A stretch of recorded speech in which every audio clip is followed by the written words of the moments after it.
Balita ngayon sa mundo ng sports na ang isang American center ay nahuli sa pagpupuslit ng isang illegal na bagay. Pero bago po yan ay huwag kalimutang mag-like at mag-subscribe sa Basketball PH. Makikitang nakikipagbuno sa mga pulisya ang American 6'10" player dahil umano sa pagtanggap ng isang package galing Thailand at naglalaman ito ng mga candies at gummies na striktong pinagbabawal sa Indonesia. Yes, kung iisipin ay parang mga pambatang pagkain. Pero ang mga candies na ito ay naglalaman ng mga gamot na galing sa cannabis. Ayon sa Indonesian police, the whole package is worth $400. Considering na candy at gummies ng mga ito ay marami na rin kung volume ang pag-uusapan.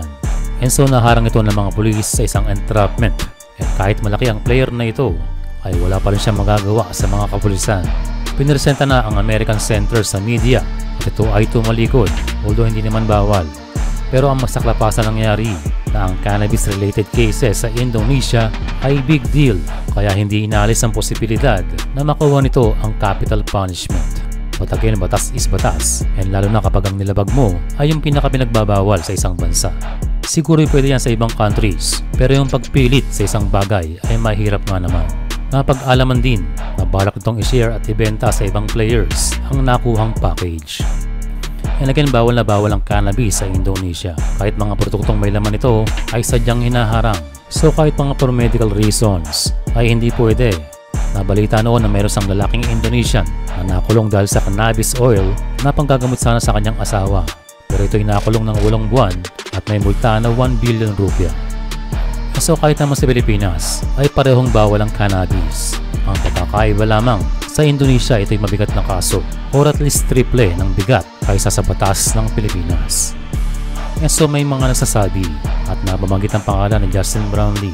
Well, minsan lang naidikit ang pangalan ni JB sa substance na yan. Ang pagkakaiba lamang ay mukhang sa Amerika niya ito tinik at na-prescribe ng kanyang doktor, which is legal kung legal sa bansa ng kanyang pinag-inuman. And siguro wala namang dala itong si JB, kaya hindi naman talaga dapat nahulihin. Pero yun lang, ito ay na-detect ng WADA. And still, swerte pa rin ang ating kababayang si Justin Brownlee na hindi siya katulad ng American Center na bala pang gawing negosyo ang kanyang di umanong bisyo. Considering na minsan na rin naglaro itong si Justin Brownlee sa Indonesia, ito ay sa koponan ng Pelita Jaya. Of course, wala namang naging balita at nagpapatunay lamang na hindi ito bisyo para kay Justin Noypi, kundi lamang ay sa panahon na siya ay injured or may dinadamdam or bilang painkiller. Sa ngayon ang mahalaga ay okay itong ating kababayan. Sinasabing ready na sa FIBA Asia Cup na gaganapin few months from now.